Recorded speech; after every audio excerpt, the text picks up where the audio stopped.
Now students, moving forward with our topics.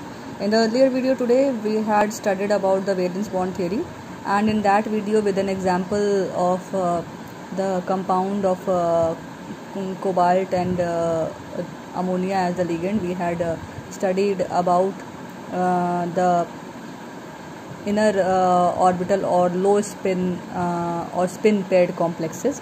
Okay, what are the spin paired complexes? We had studied in that. Okay, so now we are going to study about the other type of complex, which is known as the outer orbital or high spin complexes. Okay, we had studied about the inner orbital or low spin complexes. Now we are going to study about the outer orbital or high spin complexes, or we also call it as the spin free complexes. Okay, so we are going to take the example of cobalt compound with the weak ligand, which is your F6.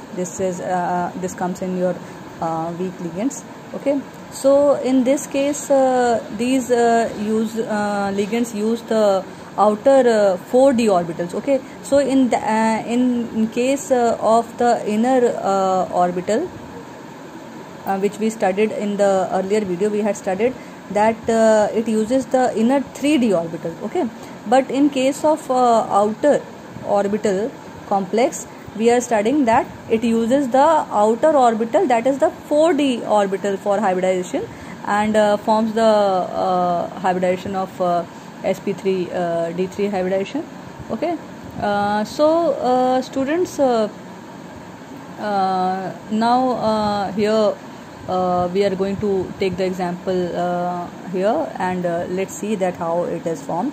So in this case also, first of all we will draw the orbital diagram for the cobalt 3 positive ion. In this case there are 6 electrons in the 3d orbital, so we will fill it like this: 1 2 3 4 5 and 6. Okay, basically it is here. Okay, 5 and 6. Okay, so 6 electrons will be filled in this, and the outer 4s orbital will remain empty, and also the 4p and 4d. Fine. Okay, now moving forward, we are studying about the sp3d3 hybridization. Okay, of the CO3 positive ion. Okay, so in this case this 3d electrons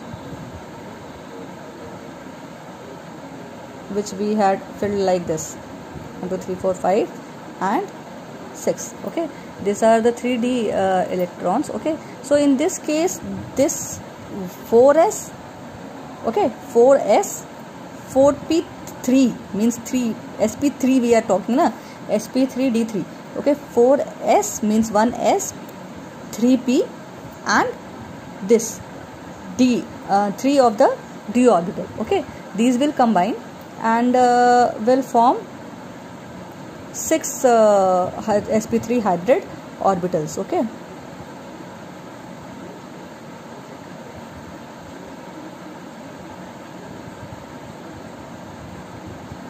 okay, these are 6 sp3 d3 hybrid orbitals. Okay, and we will be left with this one. Fine. This 1s, 3p and 2d. Okay, total 6 orbitals will hybridize and form 6 sp3d3 hybrid orbital, and we will left with 3 4d orbitals in this case.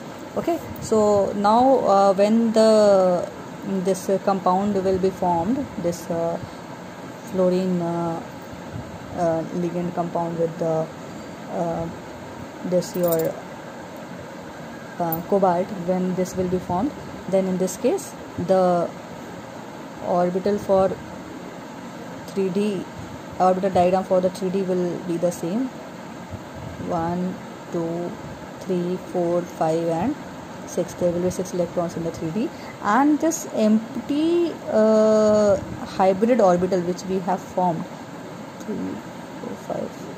Okay, so when these are formed, this will be filled by the 6 pairs of electrons of the fluorine.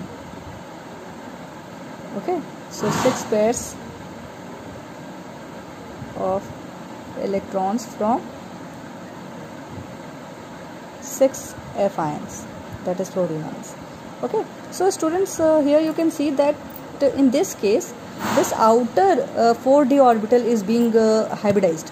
Okay, so that is why we are calling it as the outer orbital or spin free complex. Okay, here let me show you the earlier one to compare it. Okay, so here in this case we were seeing that these orbitals were just getting hybridized, means the in this case the 3d orbitals were getting hybridized. These were used for hybridization. Okay, but in this case we are saying that the outer 4d orbitals are being used for the hybridization. That is why we are calling it as the outer or high spin complex. This is also known as the high spin complex. Okay,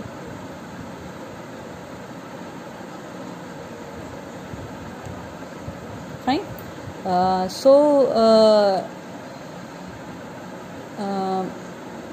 Basically students, it is important to note that the hybrid orbitals do not actually exist. In fact, the hybridization is a mathematical manipulation of the wave equation for the atomic orbitals involved. So it is just a mathematical representation that how what should be the structure of any complex compound. Okay, so on the basis of the complex compound, there are two types, that is the high spin or the low spin complexes.